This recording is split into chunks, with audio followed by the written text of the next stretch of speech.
Okay, welcome back, everybody. So, there's some horse racing this weekend as well. It's 2015 Breeders' Cup from Keeneland over in Lexington, Kentucky. Which, the first race Friday at post time 3:30 for the Breeders' Cup Juvenile Turf. Then followed by the Las Vegas Dirt Mile at 4:10. The Juvenile Phillies Turf at 4:50. The Longines Distaff at 5:35.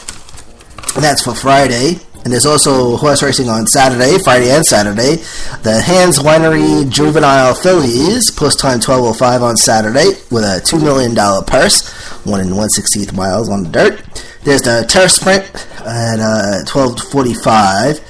There's a filly and mare sprint and a filly and mare turf. Both scheduled for 1:25, so I don't know what the deal with that is, but just to let you know. There's another sprint at 2:50. There's the Mile, the Sentient Jet Juvenile, the Longines Turf, that's at 4:50. And then the big one is the one everyone's looking for because they want to see American Pharoah go around the track one more time. And that is the Classic, post time 5:35. And American Pharoah will be the number 4 horse, and that has a $5 million purse, 1 1/4 mile. And as of Wednesday, American Pharoah has odds of 6-5. Okay. So the drama continues, ladies and gentlemen. Okay, and I know we talked about it last week, but it carried on into Talladega. Logano claims he did intentionally spin Matt Kenseth, the incident at Kansas, back on Sunday, September 8th. Well, Matt Kenseth, the driver of the 20 Toyota, says that Logano, the 22 Ford, is lying about not intentionally spinning him at lap 262. And here is the heat. Matt Kenseth says, quote, someday he might mature a little bit, but first of all, he should have stopped running his mouth. And number 2, he's lying when he said he didn't do it on purpose because he lifted your tires off the ground. He continues saying some other stuff. And then there was some dialogue between Logano and Matt Kenseth on his Facebook page on Sunday. Matt Kenseth saying that he was going to come in there and beat him up. Matt Kenseth was trying to get the Joe Logano on Victory Lane on Sunday, but I guess he was stopped by some NASCAR people, whatever. So drama's still going on a little bit. But he says offset to the left. And he's too good a race car driver to do that by accident. Comment made on Friday at Talladega, source NBC Sports. NASCAR chairman Brian France calls Logano's bump and run a quote quintessential NASCAR on Sirius XM's NASCAR radio. Kenseth says, well, I wouldn't do anything differently because I didn't do anything wrong. I did everything I was supposed to do. I tried to get away. He drove the car into the wall himself twice. I don't know how anybody can possibly either A, block someone or put somebody in the wall when they're not up alongside you. He's pretty talented if he can do it. Anyway, that's the way I'd race. I win any race as hard as you can and do anything, whatever you can. Be clean about it and go as fast as I could. And that's all I was doing. I got hit from behind. I couldn't do anything about that. I couldn't change that. End quote. So there you go. So, so Matt Kenseth was looking for Joe Logano on Sunday, too, at Talladega after the race. And a lot of Dale Jr. fans are a little irritated about, but, you know, it comes to territory, so we got to see what other adventures unfold over the next couple of weeks, I should say.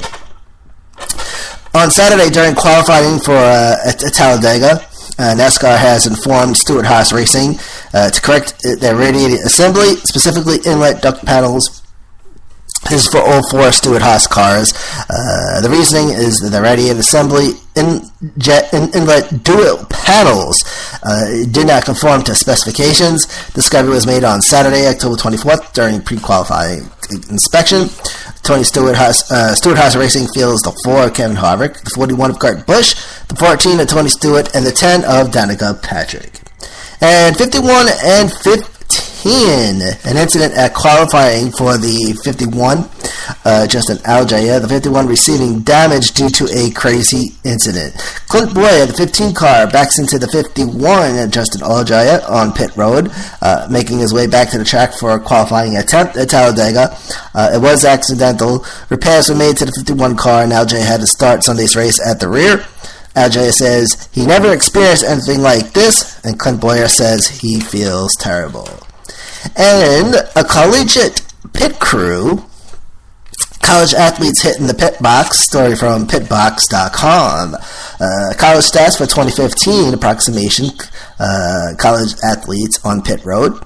234 total crewmen, and then out of the 234, 62 played college ball. 62%, 80% developmental crewmen, and out of the 62, ball players working on pit road, 21 are carriers, 16 are jackmen, 16 are gasmen, and 8 are changers, the tire guys.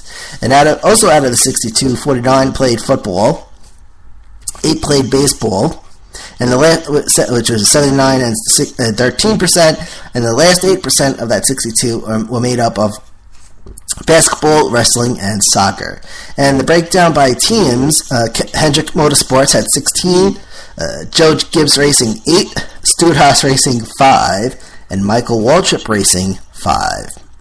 And the college breakdown: Wake Forest 5 students, Appalachian State University had 4. University of Nebraska Lincoln 4, Illinois Ryan University with 3, and Eastern Carolina University with 3. And some future quick facts. NASCAR announces on Monday, agreements with 23 tracks for NASCAR Sprint Cup Series for the next 5 years. Also, additional 24 tracks for Xfinity Series. Also, this past week, NASCAR announces the 2016 schedule. NASCAR Executive Vice President and Chief Racing Development Officer Steve O'Donnell says, quote, NASCAR and the tracks take seriously our collective responsibility to the fans and each stakeholder to ensure the sport is healthy, strong, and growing so we can deliver great racing to the fans for decades to come. Daytona is undergoing a $4 million redevelopment project, which is planned on being completed for the launch of the NASCAR Xfinity Series and the NASCAR Sprint Cup Series, February 20th and 21st, respectively. And as mentioned before, the July Daytona race 2016 will be moving to Saturday night. And there's 3 days off for Sprint Cup racing, as mentioned before, for 2016. That's March 27th, June 19th, and August 14th. And of course, before we go, NASCAR announced Talladega results, making it official for Sunday's race.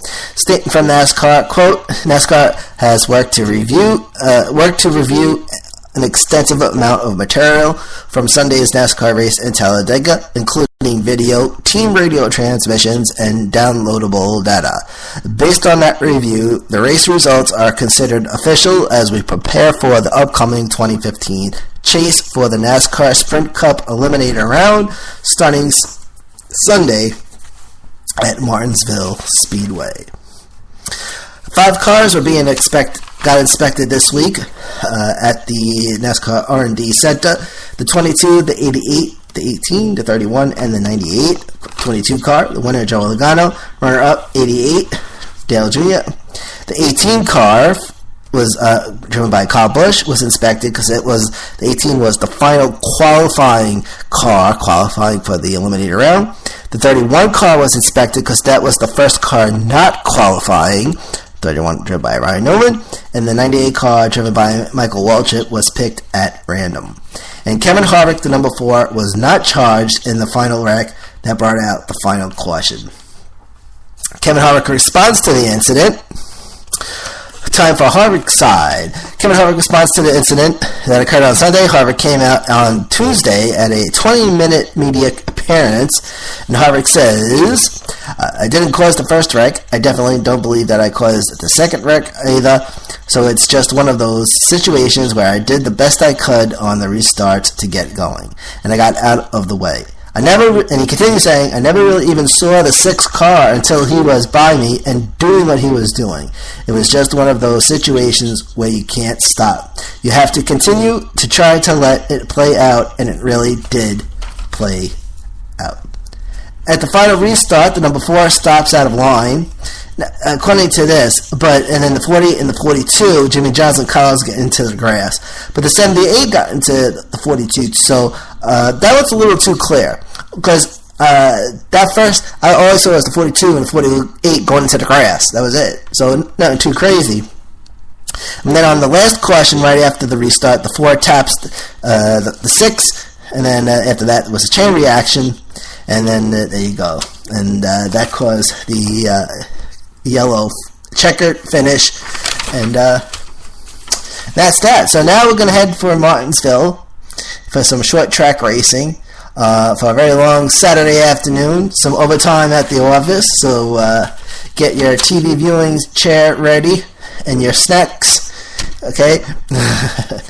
Burn rubber out of the church parking lot and straight to the TV so you can catch that race on Sunday. There you go, ladies and gentlemen. And you're going to have your extra hour back this weekend. So there you go. So let's get to one more time the racing schedule for this weekend. Saturday, again, is the NASCAR Camping World Truck Series event. Saturday, October 31st at 1:30 p.m. Eastern Time, Fox Sports 1 and MRN. And that is the Kruger 200 lap schedule. Then on Sunday, okay, week 1 of the eliminated round, week 7 of the Chase Sprint Cup action. Sunday, November 1st at 1:15 p.m. Eastern on NBCSN and MRN. And that's the Goodies Headache Relief Shot 500. And that, ladies and gentlemen, is a wrap. So let's say thank you for tuning in. And don't forget to check out Nonstop Rock and Country OK Radio, available at live365.com and on the Live365 app. Keyword OKR USA. You type that into the search box and you'll find us, because we're the only station that has that keyword so far between you and me. It's OK Radio, live365.com. Search word OKR USA, and there you go. And it's OK Radio, home of nonstop rock and country. Ladies and gentlemen from New York, I've been your host, Manny A. Be good and be safe. And this has been the Racing Podcast.